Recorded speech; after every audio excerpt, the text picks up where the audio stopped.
Hello বন্ধুরা, আমার নাম সুচিত্রা দেবী। আমি কলকাতার একজন মেয়ে। আজকে আমি তোমাদেরকে যে গল্পটি বলব সেটি আমার দেওর রাকেশকে নিয়ে। আমার দেওরটা অনেক কিউট ছিল। সে আমার কথা সবসময় মানত। রাকেশ দেখতে সুদর্শন এবং তার কথাবার্তা খুবই আন্তরিক। তার হাসি এবং বন্ধুত্বপূর্ণ স্বভাব সবার মন জয় করে। আমাদের বিয়ে পারিবারিকভাবেই হয়েছিল। আমার স্বামী হিতেশ একজন ব্যবসায়ী এবং তিনি তার কাজের জন্য প্রায়ই বাইরে থাকতেন। আর ফলশ্রুতিতে আমার দাও রাকেশের সঙ্গে আমার একটা বন্ধুত্বপূর্ণ সম্পর্ক গড়ে উঠল। অতঃপর একদিন যা ঘটল বন্ধুরা, বাকিটা গল্পেই বলছি। আশা করি তোমরা আমার পুরো গল্পটি খুব মনোযোগ সহকারে শুনবে। নিশ্চয়ই অনেক মজা পাবে। তাহলে চল বন্ধুরা, আর কথা না বাড়িয়ে মূল গল্পে চলে যায়। বন্ধুরা, আমার বিয়ের পর নতুন পরিবেশে এসে প্রথম একটু একা লাগলেও আমার শ্বশুরবাড়ির সবাই, বিশেষ করে রাকেশ, আমাকে খুব দ্রুত আপন করে নিয়েছিল। তাদের ভালোবাসা এবং সমর্থনে আমি কখনোই বুঝতে পারিনি যে আমি নতুন কোনো পরিবারে এসেছি। হিতেশের ব্যবসার কারণে তিনি মাসের বেশিরভাগ সময় বাড়ির বাইরে থাকতেন। এই সময় আমি প্রায় একা থাকতাম। কিন্তু রাকেশ সব সময় আমার পাশে থাকত। সে আমার সঙ্গে গল্প করত, আমার পছন্দের বিষয়গুলো নিয়ে আলোচনা করত, এমনকি মাঝে মধ্যে আমার জন্য আমার প্রিয় খাবারও নিয়ে আসত। তার এই বন্ধুত্বপূর্ণ আচরণ আমার মনকে সান্ত্বনা দিত। আমি তাকে আমার ছোট ভাইয়ের মতোই দেখতাম এবং তার প্রতি আমার স্নেহ ছিল অকৃত্রিম। আমাদের বয়সের পার্থক্য খুব বেশি ছিল না, মাত্র কয়েক বছরের। তাই আমাদের মধ্যে একটা সহজ এবং স্বাভাবিক বন্ধুত্ব গড়ে উঠেছে। আমরা একসঙ্গে সিনেমা দেখতাম, বই পড়তাম, এমনকি মাঝে মধ্যে রান্নাঘরে একসঙ্গে রান্নাও করতাম। আমাদের এই সম্পর্ককে ইতিবাচকভাবেই দেখতেন। তিনি বলতেন, যখন আমি বাড়িতে থাকি না, রাকেশ তোমার খেয়াল রাখে। এটা আমার জন্য অনেক স্বস্তির। তার কথায় আমারও মনে হতো আমাদের এই সম্পর্কে কোনো অস্বাভাবিকতা নেই। তবে সময়ের সাথে সাথে রাকেশের কিছু আচরণ আমার কাছে একটু অস্বাভাবিক লাগতে শুরু করে। সে মাঝে মধ্যে আমার প্রতি খুব বেশি মনোযোগ দিত। যেমন আমার পছন্দের রং, ফুল বা আমার মন খারাপের কারণগুলো নিয়ে অতিরিক্ত খেয়াল রাখত। এই বিষয়গুলো আমাকে একদিকে যেমন খুশি করত, তেমনি মনে একটা অস্থিতি তৈরি করত। আমি ভাবতাম হয়তো আমি বেশি ভেবে ফেলছি। হিতেশ বাড়িতে না থাকার কারণে হয়তো আমার মনে নানারকম চিন্তা আসছে। আমি নিজেকে বোঝাতাম যে রাকেশ আমাকে তার দিদির মতোই সম্মান করে এবং তার আচরণ শুধুই বন্ধুত্বপূর্ণ। কিন্তু কিছু ঘটনা আমার মনে প্রশ্ন তৈরি করতে শুরু করে। রাকেশের কথাবার্তায় মাঝে মধ্যে এমন কিছু ইঙ্গিত থাকত যা আমাকে ভাবিয়ে তুলত। তার কথার মধ্যে একটা গভীরতা থাকত যা শুধু বন্ধুত্বের সীমার মধ্যে থাকত না। আমি তার সঙ্গে কথা বলার সময় মাঝে মাঝে অস্বস্তি বোধ করতাম। আমার মনে হতো সে যেন আমার মনের ভিতরে চিন্তাগুলো বোঝার চেষ্টা করছে। আমি হিতেশকে খুব ভালোবাসতাম এবং আমাদের পারিবারিক সম্পর্কে কোনো সমস্যা হোক তা আমি কখনোই চাইতাম না। রাকেশের এই আচরণ আমার মনে একটা দ্বিধা তৈরি করেছিল। আমি বুঝতে পারছিলাম না এই পরিস্থিতি আমি কিভাবে সামলাব। তার সঙ্গে সরাসরি কথা বলার সাহসও আমার ছিল না, কারণ আমি ভয় পেতাম যে যদি আমার ধারণা ভুল হয় তাহলে আমাদের এই সুন্দর সম্পর্ক নষ্ট হয়ে যেতে পারে। আমাদের সম্পর্কের এই টানাপোড়েনের মধ্যেই একদিন এক ঘটনা ঘটল যা আমার মনের দ্বিধাকে আরও বাড়িয়ে দিল। সেদিন ছিল এক ঝড় বৃষ্টির রাত। আকাশ ভেঙে বৃষ্টি নামছিল, সাথে প্রচণ্ড বজ্রপাত। বাড়িতে সেদিন আমার শ্বশুর শাশুড়ি এক আত্মীয়ের বাড়িতে গিয়েছিলেন, আর হিতেশ ব্যবসার কাজে শহরের বাইরে ছিল। বাড়িতে ছিলাম শুধু আমি আর রাকেশ। আমি ছোটবেলা থেকেই বজ্রপাতের শব্দে খুব ভয় পেতাম। সে রাতেও ডার ব্যতিক্রম হল না। রাত যত গভীর হচ্ছিল, ঝড়ের তীব্রতা ততবার ছিল। প্রতিটি বজ্রপাতের শব্দে আমার বুকটা কেঁপে উঠছিল। আমি নিজের ঘরে একা একা ভয়ে জড়সড় হয়ে বসেছিলাম। এক সময় ভয়টা এতটাই বেড়ে গেল যে আমার পক্ষে আর একা থাকা সম্ভব হচ্ছিল না।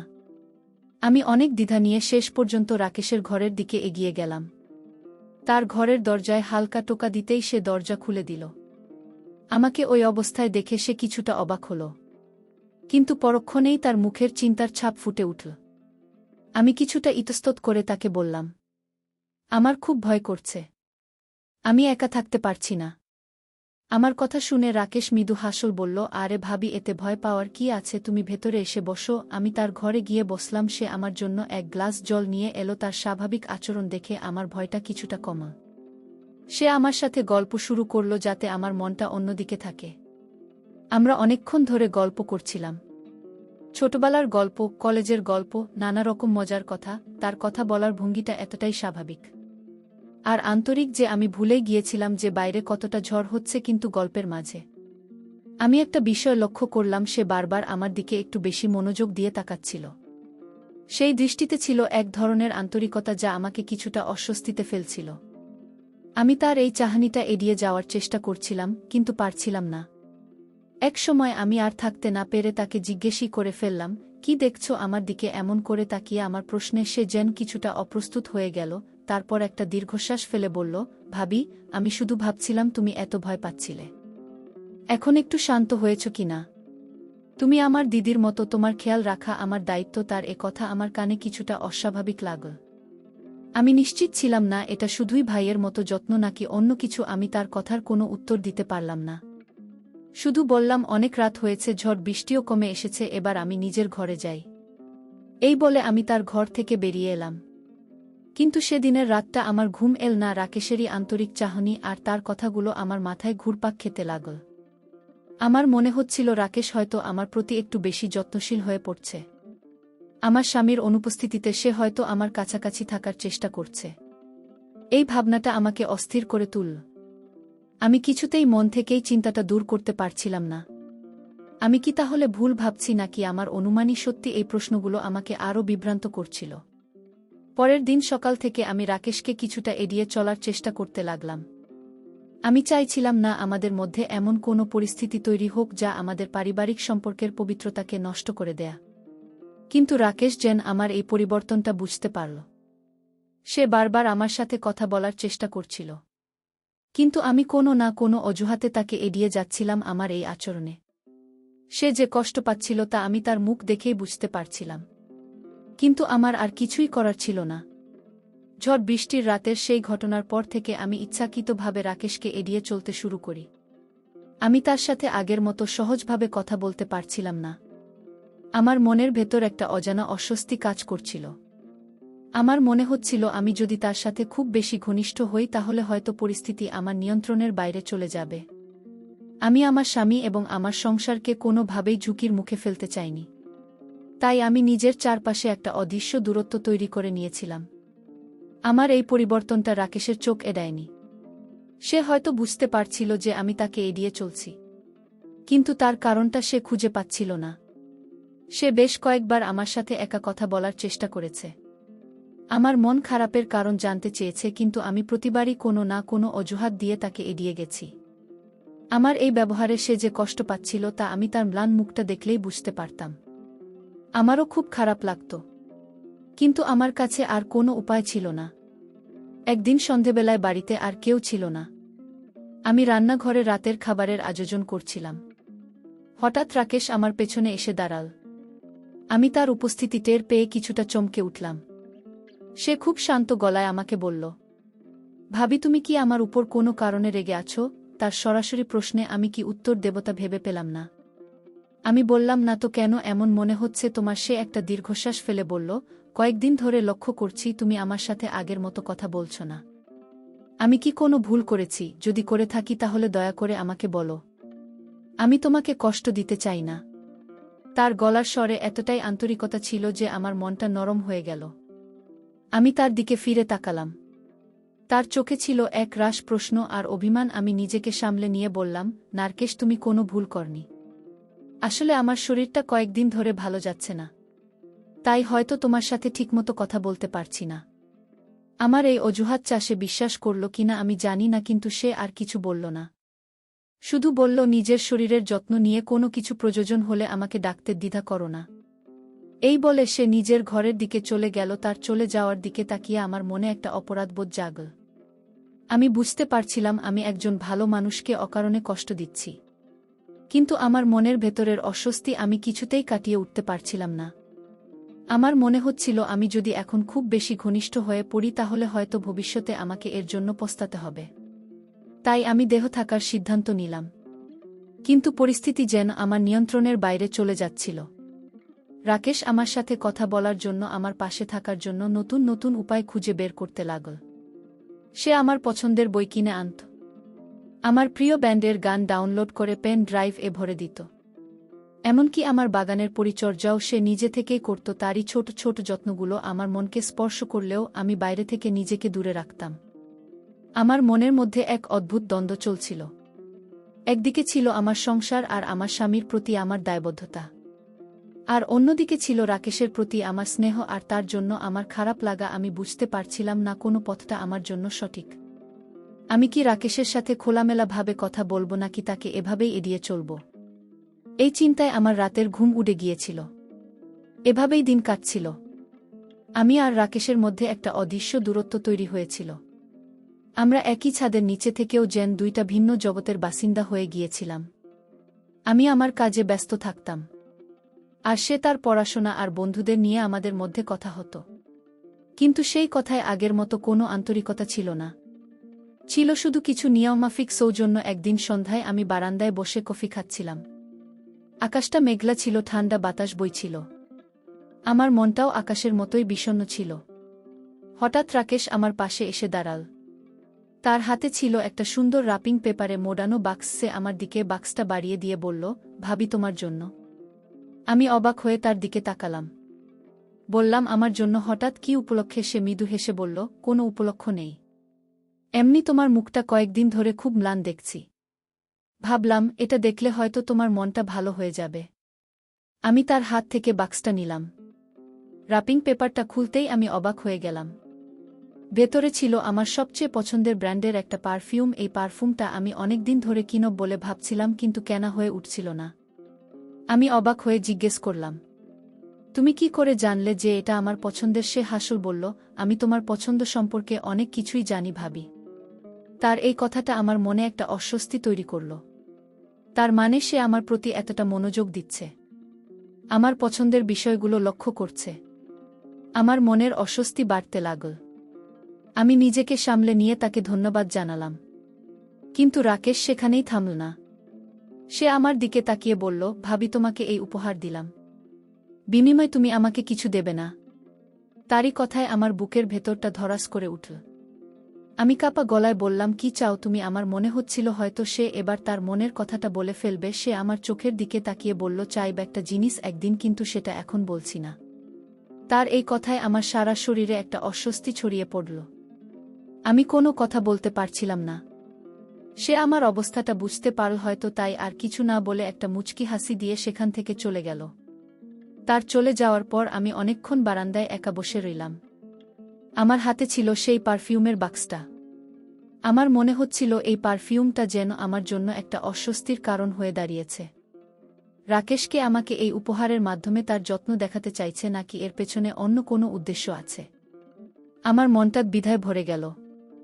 আমি সিদ্ধান্ত নিলাম, আমি হিতেশ ফিরলেই তাকে আমার মনের অস্বস্তির কথা খুলে বলবো। আমি আমার সম্মান এবং আমার সংসারকে কোনোভাবেই ঝুঁকির মুখে ফেলতে পারি না। রাকেশের এই আচরণে আমি এতটাই বিচলিত হয়ে পড়েছিলাম যে আমি তার সাথে আর আগের মতো স্বাভাবিক থাকতে পারছিলাম না।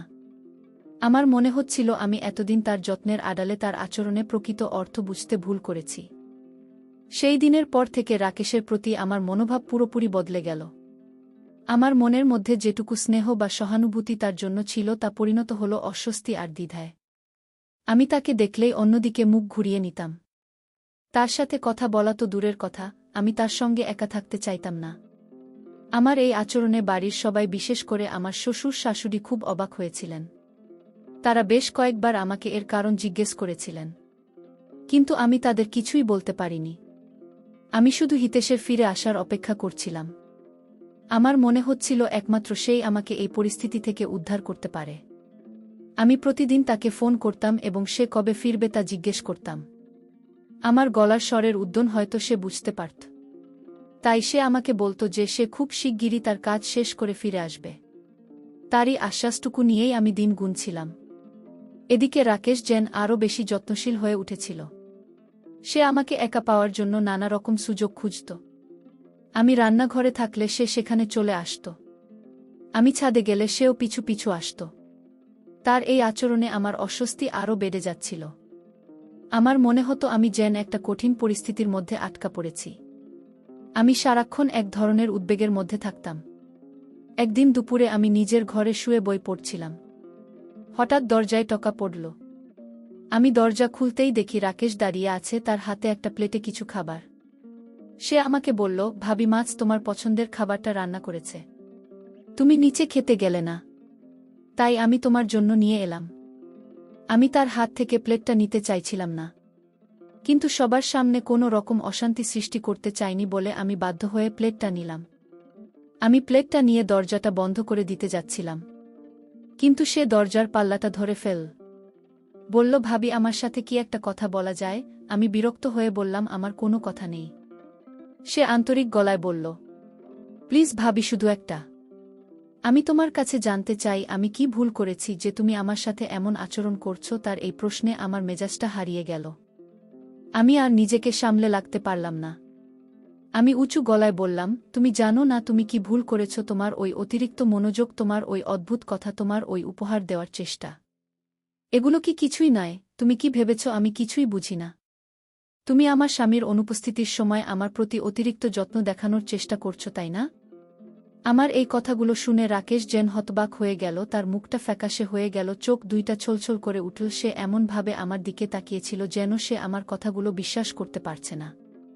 তার এই অবস্থা দেখে আমার মনের ভেতরটা কেমন যেন মোচ দিয়ে উঠল, কিন্তু আমি নিজের রাগকে প্রশ্রয় দিলাম।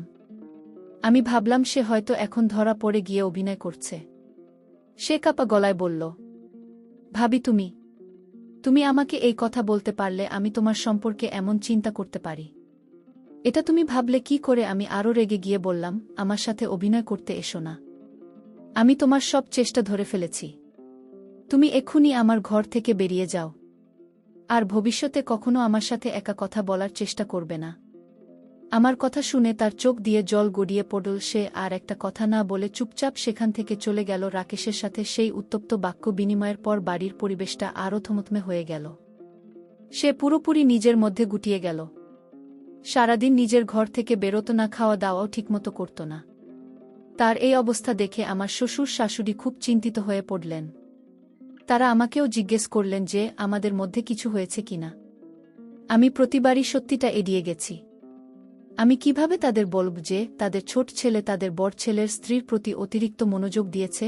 এটা ভাবতেও আমার অস্বস্তি হচ্ছিল। আমার মনের ভেতরটাও খুব একটা শান্তিতে ছিল না। রাকেশের সেই ছলছল চোখ দুইটা আমাকে প্রতিনিয়ত তাড়া করে বেড়াচ্ছিল। আমি যখনই একা থাকতাম তখনই তার সেই আহত মুখটা আমার চোখের সামনে ভেসে উঠত। আমার মনের এক কোণে বারবার প্রশ্ন জাগছে, আমি কি সত্যি ঠিক করেছি? রাকেশ কি সত্যি সেরকম ছেলে যেমনটা আমি ভাবছি, নাকি আমারই কোথাও বুঝতে ভুল হচ্ছে? কিন্তু পরক্ষণেই আমার মনে পড়ত তার সেই অদ্ভুত আচরণ, তার সেই অস্পষ্ট কথাগুলো। আমার মনে হতো না আমি কোনো ভুল করিনি। সে নিশ্চয়ই আমার সরলতার সুযোগ নিতে চেয়েছিল। আমি তাকে সময়মতো থামিয়ে দিয়ে ঠিকই করেছি, এই ভেবে আমি নিজের মনকে শক্ত করার চেষ্টা করতাম। কিন্তু যতই চেষ্টা করতাম আমার মনের ভেতরকার অস্থিরতা ততই বাড়ত। এর কয়েকদিন পরেই হিতেশ বাড়ি ফিরে এল। তাকে দেখে আমি যেন হাঁফ ছেড়ে বাঁচলাম। আমার মনে হলো আমি এবার আমার সব সমস্যার কথা তাকে খুলে বলতে পারব। সে নিশ্চয়ই আমার পাশে থাকবে এবং আমাকে এই পরিস্থিতি থেকে বের করে আনবে। সেদিন রাতে সবাই ঘুমিয়ে পড়ার পর আমি হিতেশের সাথে কথা বলার সিদ্ধান্ত নিলাম।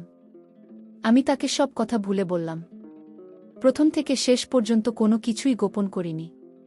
আমি তাকে রাকেশের অদ্ভুত মনোযোগ, ঝড় বৃষ্টির রাতের ঘটনা, পারফিউম উপহার দেওয়া আর তার সেই অস্পষ্ট প্রতিশ্রুতির কথা সব কিছুই বললাম। আমি ভেবেছিলাম আমার কথা শুনে হিতেশ প্রচণ্ড রেগে যাবে এবং রাকেশকে হয়তো বাড়ি থেকেই বের করে দেবে। কিন্তু আমার কথা শোনার পর হিতেশের প্রতিক্রিয়া দেখে আমি অবাক হয়ে গেলাম। সে রেগে তো গেলই না, বরং তার মুখে ফুটে উঠল এক অদ্ভুত বিষণ্ণ হাসি। সে আমার হাতটা ধরে বলল, সুচিত্রা, তুমি আমার ভাইকে ভুল বুঝেছ, ও সেরকম ছেলেই নয়। আমি অবাক হয়ে বললাম, তার মানে তুমি বলতে চাইছ আমি মিথ্যা বলছি? হিতেশ বলল, না, তুমি মিথ্যা বলছ না। তুমি যা দেখেছ, যা অনুভব করেছ তা তোমার দৃষ্টিকোণ থেকে হয়তো ঠিক, কিন্তু আসল সত্যিটা তুমি জানো না। রাকেশের এই আচরণের পেছনে একটা কারণ আছে। একটা বড় কষ্ট লুকিয়ে আছে যাও কাউকে বলতে পারে না। আমি কিছুই বুঝতে পারছিলাম না। আমি জিজ্ঞাসু দৃষ্টিতে হিতেশের দিকে তাকিয়ে রইলাম। হিতেশ একটা দীর্ঘশ্বাস ফেলে বলতে শুরু করল, সুচিত্রা, রাকেশ যখন কলেজে পড়ত তখন ওর জীবনে একজন এসেছিল। মেয়েটির নাম ছিল অনন্যা। রাকেশ ওকে খুব ভালোবাসত, নিজের প্রাণের চেয়েও বেশি। নন্নাও ওকে ভালোবাসত, ওদের সম্পর্কটা খুব গভীর ছিল। আমরা সবাই জানতাম, এমনকি বাবা মাও ওদের বিয়েতে রাজি ছিলেন। এই কথাগুলো বলার সময় হিতেশের গলাটা ধরে আসছিল। সে একটু থেমে আবার বলল, সবকিছু ঠিকঠাকই চলছিল। ওদের বিয়ের কথাও প্রায় পাকা হয়ে গিয়েছিল। কিন্তু হঠাৎ একদিন একটা দুর্ঘটনা ওদের জীবনটাকে তছনছ করে দিল। একটা মর্মান্তিক গাড়ি দুর্ঘটনায় অনন্যা আমাদের সবাইকে ছেড়ে চলে গেল। এই ঘটনাটা রাকেশকে ভেতর থেকে পুরোপুরি ভেঙে দিয়েছিল ও প্রায় পাগল হয়ে গিয়েছিল। দিনের পর দিন নামা খাওয়া ছেড়ে দিয়ে শুধু অনন্যার ছবি বুকে নিয়ে বসে থাকত। আমার বুকের ভেতরটা মোচ দিয়ে উঠল। আমি ভাবতেও পারছিলাম না যে রাকেশের হাসি খুশি মুখের পেছনে এত বড় একটা কষ্ট লুকিয়ে আছে। হিতেশ বলে, চল। আমরা অনেক চেষ্টা করে ওকে স্বাভাবিক জীবনে ফিরিয়ে এনেছিলাম, কিন্তু ও আর আগের মতো হতে পারেনি। ওর হাসি, ওর মজা করা সবকিছু যেন ওই দুর্ঘটনার সাথেই হারিয়ে গিয়েছিল। ও নিজের মধ্যে একটা খোলস তৈরি করে নিয়েছিল, যার ভেতরে ও কাউকেই ঢুকতে দিত না। আমি রুদ্ধশ্বাসে শুনছিলাম। হিতেশ আমার দিকে তাকিয়ে বলল, তুমি কি জানো সুচিত্রা, ওই অনন্যা দেখতে কেমন ছিল? আমি না সূচক মাথা নাড়লাম। হিতেশ বলল, অবিশ্বাস্য হলেও সত্যি, অনন্যা দেখতে হুবহু তোমার মধ্যে ছিল। তোমাদের দুজনের মুখের আদল, চোখের চাহনি, এমনকি হাসির মধ্যেও অদ্ভুত মিল। আমি প্রথমবার তোমাকে যখন দেখেছিলাম আমিও চমকে গিয়েছিলাম। হিতেশীর এই কথায় আমার মাথাটা ভোঁ ভোঁ করতে লাগল। তাহলে কি এই কারণেই রাকেশ আমার দিকে অমন করে তাকিয়ে থাকত? এই কারণেই কি সে আমার এত যত্ন নিত? আমার মনে হচ্ছিল আমার পায়ের তলার মাটি সরে যাচ্ছে। আমি এতদিন ধরে কি ভুল করেছি? হিতেশ বলল, তুমি যখন আমাদের বাড়িতে প্রথম এলে তখন রাকেশ তোমাকে দেখে প্রথমে খুব অবাক হয়েছিল। তারপর থেকে ও তোমাকে এড়িয়ে চলত। হয়তো অনন্যার স্মৃতি ওকে কষ্ট দিত, কিন্তু ধীরে ধীরে ও তোমার মধ্যে অনন্যাকে খুঁজে পেতে শুরু করে। তোমার যত্ন, তোমার ভালোবাসা, তোমার স্নেহ সবকিছুই ওকে অনন্যার কথা মনে করিয়ে দিত। ও হয়তো তোমার মধ্যে ওর হারিয়ে যাওয়া স্মৃতি, ওর দিদির মতো একজনকে খুঁজে পেয়েছিল। আমার চোখ দিয়ে জল গড়িয়ে পড়ছিল। আমি বুঝতে পারছিলাম আমি কত বড় ভুল করেছি। যে ছেলেটা তার জীবনের সবচেয়ে বড় কষ্টটা লুকানোর জন্য আমার মধ্যে আশ্রয় খুঁজেছিল, আমি তাকে সন্দেহ করেছি, তাকেই অপমান করেছি। আমার নিজের প্রতি প্রচণ্ড অপরাধবোধ হচ্ছিল। হিতেশ আমার চোখের জল মুছিয়ে দিয়ে বলল, ও তোমাকে যে পারফিউমটা দিয়েছিল ওটা অনন্যার, ও খুব পছন্দের ছিল। আর ও যে বলেছিল একদিন একটা জিনিস চাইব না করতে পারবে না। আমি নিশ্চিত ও হয়তো শুধু এটাই চাইতো যে তুমি ওকে ওর আগের হাসি খুশি জীবনে ফিরে আসতে সাহায্য করবে। ও তোমাকে ওর বন্ধু, ওর গাইড হিসেবে পেতে চেয়েছিল সুচিত্রা, এর বেশি কিছুই না। হিতেশের কাছ থেকে সবটা শোনার পর আমার মনে হচ্ছিল আমার উপর যেন আকাশ ভেঙে পড়েছে। আমি সারা রাত ঘুমাতে পারিনি। নিজের ভুলের জন্য অনুশোচনায় আমার ভেতরটা জ্বলছিল। আমি একজন অসহায়, কষ্ট পাওয়া মানুষকে আরও কষ্ট দিয়েছি। তার আন্তরিক যত্নকে আমি আমার ভুল সন্দেহ দিয়ে অপমান করেছি। আমার মনে হচ্ছিল আমার ক্ষমা যাওয়ারও কোনো অধিকার নেই। পরের দিন সকালে আমি ঘুম থেকে উঠে সোজা রাকেশের ঘরের দিকে গেলাম। আমার পা দুইটা কাঁপছিল, বুকের ভেতরটা ধুক বুক করছিল। আমি জানি না আমি কোনো মুখে তার সামনে গিয়ে দাঁড়াব। আমি তার দরজায় টোকা দিলাম। ভেতর থেকে কোনো সাড়া এল না। আমি আবার টোকা দিলাম। এবার ভেতর থেকে দুর্বল গলায় আওয়াজ এলো, কে? আমি বললাম, আমি ভাবি। অনেকক্ষণ পর দরজাটা খুলল। রাকেশকে দেখে আমি চমকে উঠলাম। মাত্র কয়েকদিনই ছেলেটা কি হয়ে গেছে? চোখের নিচে কালি, চুল উস্কো খুস্কো, মুখটা শুকিয়ে গেছে। আমাকে দেখে সে কোনো প্রতিক্রিয়া দেখাল না, শুধু দরজা দেখে সরে দাঁড়াল। আমি ভেতরে ঢুকলাম। ঘরটা ছিল অগোছালো, অন্ধকার। আমি ঘরের লাইটটা জ্বালিয়ে দিলাম। আমি তার সামনে গিয়ে দাঁড়ালাম। আমার গলা দিয়ে কোনো কথা বের হচ্ছিল না। আমি তার দিকে তাকিয়ে শুধু কাঁদতে লাগলাম। আমার কান্না দেখে সে হয়তো কিছুটা অবাক হলো। আমি কাঁপা কাঁপা গলায় বললাম, রাকেশ, আমাকে ক্ষমা করে দিস। আমি না জেনে না বুঝে তোকে অনেক বড় কষ্ট দিয়েছি। আমি একটা ভুল করে ফেলেছি। আমার কথা শুনে রাকেশের মুখে কোনো ভাবান্তর হলো না। সে শুধু শান্ত গলায় বলল, তুমি কোনো ভুল করনি ভাবি, যা সত্যি তাই বলেছ। আমি বললাম, না, আমি সত্যি বলিনি। আমি সবটা জেনেছি। আমি জানি তুই আমার মধ্যে কাকে কাকে খুঁজছিস। আমি জানি তোর কষ্টের কথা। তুই আমাকে তোর দিদির জায়গায় বসিয়েছিলিস। আর আমি তোকে সন্দেহ করেছি। এই কথা বলার সাথে সাথে আমি কান্নায় ভেঙে পড়লাম। এবার রাকেশের চোখেরও বাঁধ ভেঙে গেল। সে বাচ্চার মতো ফুপিয়ে কেঁদে উঠল, বলল, হ্যাঁ ভাবি, আমি তোমার মধ্যে আমার অনন্যাকে খুঁজে পেয়েছিলাম। তোমার হাসি, তোমার কথা, সব কিছুই আমাকে ওর কথা মনে করিয়ে দিত। আমি তোমাকে আমার সব কষ্টের কথা বলতে চেয়েছিলাম। তোমার কাছে একটু শান্তি খুঁজতে চেয়েছিলাম, কিন্তু আমি পারিনি। আমার ভয় করত যদি তুমিও আমাকে ভুল বোঝো। আমরা দুজনেই অনেকক্ষণ ধরে কাঁদলাম। কান্নার মাধ্যমে হয়তো আমাদের দুজনের মনের সব অভিমান সব কষ্ট ধুয়ে মুছে শ্বাস হয়ে গেল। কিছুক্ষণ পর আমি নিজেকে সামলে নিয়ে তার হাতটা ধরলাম। বললাম, আজ থেকে আমি তোর শুধু ভাবি নই, আমি তোর দিদি, তোর বন্ধু, তোর সব কষ্ট সব কথা তুই আমার সাথে শেয়ার করবি। আমি কথা দিচ্ছি আমি সবসময় তোর পাশে থাকব। আমার কথা শুনে রাকেশের মুখে অনেকদিন পর এক চিলতে হাসি ফুটে উঠল। সেই হাসিটা ছিল অম্লিন, আন্তরিক। আমি বুঝতে পারলাম আমাদের সম্পর্কের মধ্যে যে কালো মেঘ জমেছিল তা কেটে গেছে। আজ থেকে আমাদের এক নতুন আন্তরিক সম্পর্কের সূচনা হল। ভাই বোনের সম্পর্ক, বন্ধুত্বের সম্পর্ক। আমি সিদ্ধান্ত নিলাম, আমি রাকেশকে তার অতীত ভুলে নতুন করে জীবন শুরু করতে সাহায্য করব। বন্ধুরা, আমার জীবনের এই গল্প আমাকে শিখিয়েছে, আমরা অনেক সময় যা দেখি বা যা অনুভব করি সেটাই সত্যি বলে ধরেনি, কিন্তু প্রতিটি ঘটনার পেছনেই একটা অন্য গল্প থাকতে পারে যা আমাদের অজানা। তাই হুট করে কোনো সিদ্ধান্ত নেওয়া বা কাউকে ভুল বোঝার আগে আমাদের উচিত পর্দার পেছনের আসল সত্যিটা জানার চেষ্টা করা। সম্পর্ক বিশ্বাসের উপর গড়ে ওঠে, সন্দেহের উপর নয়, বিশেষ করে পরিবারের মধ্যে। করে প্রতি বিশ্বাস এবং সম্মান বজায় রাখাটা অত্যন্ত জরুরি। তাই আমাদের প্রত্যেকেরই উচিত কাউকে ভুল বোঝার আগেই তাকে ভালো করে মূল্যায়ন করা। বন্ধুরা, গল্পটি যদি তোমাদের ভালো লাগে তাহলে লাইক, শেয়ার এবং সাবস্ক্রাইব করে পাশে থেকো। আর এতক্ষণ ধৈর্য ধরে তোমরা গল্পটি শোনার জন্য বন্ধুরা, তোমাদের সবাইকে অসংখ্য ধন্যবাদ।